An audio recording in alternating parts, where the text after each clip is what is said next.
Mbappe hits it! বিশ্বকাপের মঞ্চে record ভাঙা গড়ার লড়াইয়ে নতুন করে আলোচনায় উঠে এসেছেন ফ্রান্স অধিনায়ক কিলিয়ান এমবাপ্পে। বয়স মাত্র ২৭, অথচ বিশ্বকাপের গোলের খাতায় তিনি এখন এমন এক জায়গায় দাঁড়িয়ে যেখানে পৌঁছাতে অনেক কিংবদন্তির পুরো ক্যারিয়ার কেটে গেছে। ইরাকের বিপক্ষে ফ্রান্সের ৩-০ গোলের জয়টা ছিল দলগত আধিপত্যের গল্প, কিন্তু ব্যক্তিগত দৌড়েও এগিয়ে এমবাপ্পে।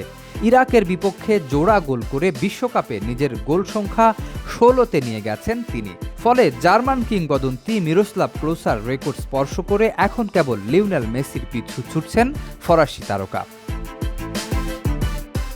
নিজের ১০০তম আন্তর্জাতিক ম্যাচে ইরাকের বিপক্ষে ১৪তম মিনিটে প্রথম গোল করে দলকে এগিয়ে দেন এমবাপ্পে। দ্বিতীয়ার্ধে প্রতিপক্ষের রক্ষণভাগের ভুলের সুযোগ নিয়ে আরও একটি গোল করেন তিনি।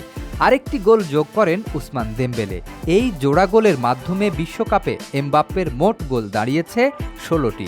ফলে তিনি সর্বকালের অন্যতম সেরা বিশ্বকাপ গোলদাতা ক্লোসার পাশে জায়গা করে নিয়েছেন।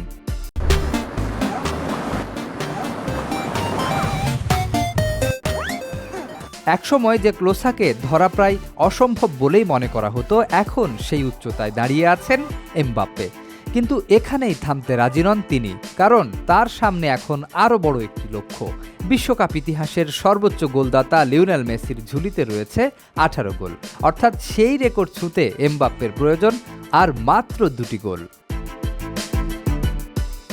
ফ্রান্স যদি টুর্নামেন্টে আরও কয়েক ধাপ এগিয়ে যায়, তাহলে চলতি বিশ্বকাপেই বদলে যেতে পারে রেকর্ড বইয়ের শীর্ষস্থান।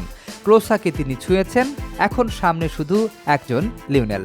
বিশ্বকাপের ইতিহাসে নতুন মুকুট কি এমবাপ্পের, নাকি শীর্ষে অটুট থাকবে মেসির নাম? উত্তর মিলবে সময়ের সঙ্গে, তবে এটুকু নিশ্চিত, রেকর্ডের এই মহারণ এখন বিশ্বকাপ ফুটবলের সবচেয়ে রোমাঞ্চকর গল্প। শরীফ উদ্দিন, ইত্তেফাক নিউজ।